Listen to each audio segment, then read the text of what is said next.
You're listening to Soap Dirt, the latest in television entertainment news. Hey, Bold and the Beautiful fans, I've got your weekly prediction edition. We're going to talk about Deacon plotting and Hope making a big demand. It's Belinda from Soap Dirt. We've got predictions for Deacon and Taylor, for Miss Dylan and Luna, for Bill and Katie, for Hope and Douglas, and also for Carter and Daphne. If you're not following us, please reach down, hit that subscribe button. Let's jump right in. Our very first prediction. Deacon is plotting to win Taylor and dump Sheila. So we know Deacon still can't get Taylor off his mind. He can't just forget about her. And this thing with Deacon and Taylor is far from over, even though Sheila thinks her marriage is fixed and she's got her happily ever after with her hubby Deacon fully restored. So on Thanksgiving, Sheila and Deacon split the wishbone and he got the bigger half, but refused to tell Sheila what he wished for, saying it wouldn't come true if he did. I think Deacon didn't tell Sheila what he wished for because she probably would have stabbed him with the turkey carving knife, because we all know that Deacon was wishing it was Taylor sitting across the table from him and not Sheila. So it looks like Deacon may be ready to plot and scheme his way into Taylor's heart and then weasel his way out of his marriage to Sheila. I don't think Deacon is ever going to be able to get over Sheila's dishonesty and betrayal where Luna is concerned.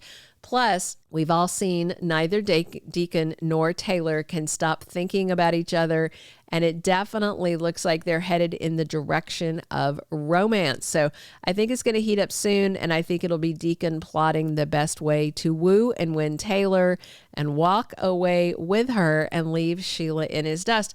And I mean, who can really blame Deacon if this is what he's doing?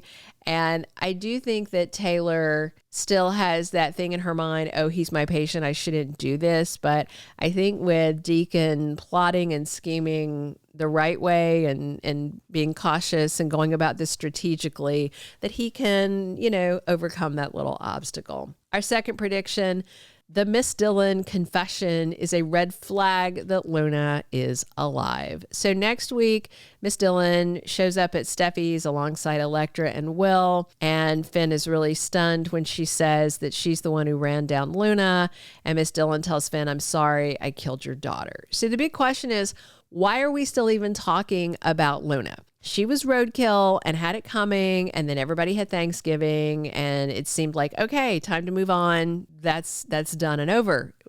We've cauterized that wound. So why are we dredging this back up? And I think it's one of two things. One is that Brad Bell is just a lazy writer, and he's trying to get more episodes by beating the dead horse, the dead horse being Luna, when there is no reason to continue having any conversations about that villainess. The second option is that Luna is in fact still alive, and there's a reason we haven't seen her zipped into a body bag or in a coffin getting cremated or a funeral with just Sheila and Lee there to mourn her.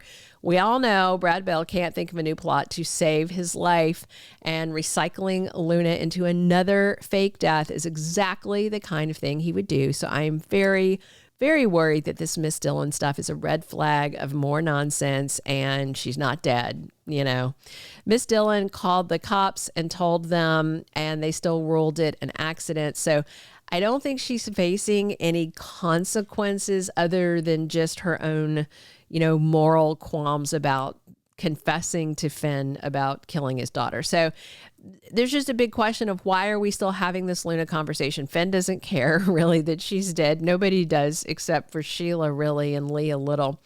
And so just why are they dragging this art teacher into these scenes? If for some reason there were consequences, maybe Poppy tries to sue Miss Dylan for wrongful death or something, I'm sure the Forresters or Spencers would chip in for a good lawyer, but otherwise we need to put this to bed, and this plot needs to be as dead as Luna hopefully is. Our third prediction, Katie gets a holiday death scare. So next week, Katie is telling Bill, asking him, does he really want her to leave Forrester and come back to Spencer? And Bill thinks that Katie shouldn't have to answer to Ridge and Brooke. And we do have Katie very stressed. Next week, we're also going to have more scenes over at Forrester Creations of the PR lady that Brooke and Donna hired to take over some of Katie's work. Now, we know that Bill has the best of intentions with Katie, But the bottom line is Bill is putting pressure on Katie right now.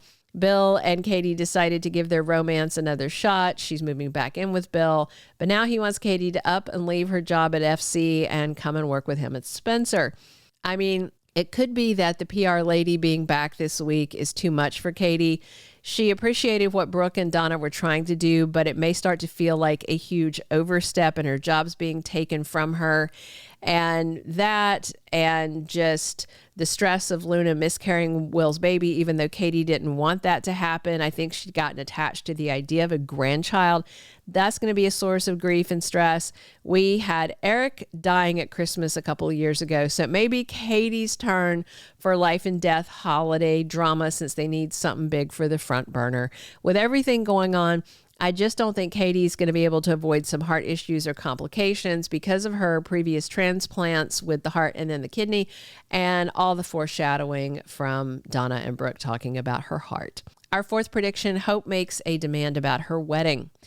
So official Bold and the Beautiful spoilers, we know that Thomas and Douglas are both confirmed back soon, looks like for Christmas. So with other stories finally sliding to the back burner, we've got Liam and Hope setting a date soon, figuring out all the details for their upcoming wedding. We also know Matt Atkinson is back soon, but only for about a week around Christmas, according to what producer Casey Kasprite posted.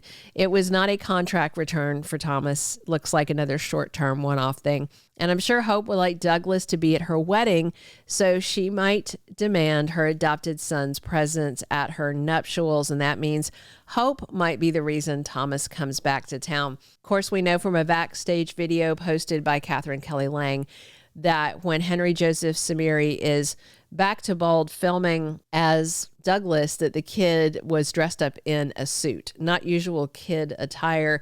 So he may be back for his mom's wedding to Liam. And if so, I wonder if Douglas will stay in LA or go back to Paris with Thomas, because I don't think Matt Atkinson is sticking around, unfortunately. Our fifth and final prediction, Carter pops the question to Daphne on New Year's Eve. So they're having an intimate Thanksgiving. We saw that. They're getting closer. Carter's promised Daphne he'll work hard to woo her. He's been doing it. With the holidays coming, though, is Carter making big plans. He might be plotting a New Year's Eve proposal for Daphne, because why not? We all know Carter loves to propose to women, and at this point, he should have a junk drawer full of spare engagement rings. Or maybe he returned them all and has a big store credit at Zales. You know, he can get Daphne a new ring of her own. Maybe he's over there on Black Friday shopping for it, right? So for New Year's Eve, Carter might take the plunge and ask Daphne to marry him. The question is, will she say yes? I'm guessing probably. Thank you for being a loyal listener. Follow us wherever you get your podcast, because you don't want to miss the next episode. Soap Dirt is on all the major podcast platforms, including Apple Podcast, Spotify, iHeartRadio, and more.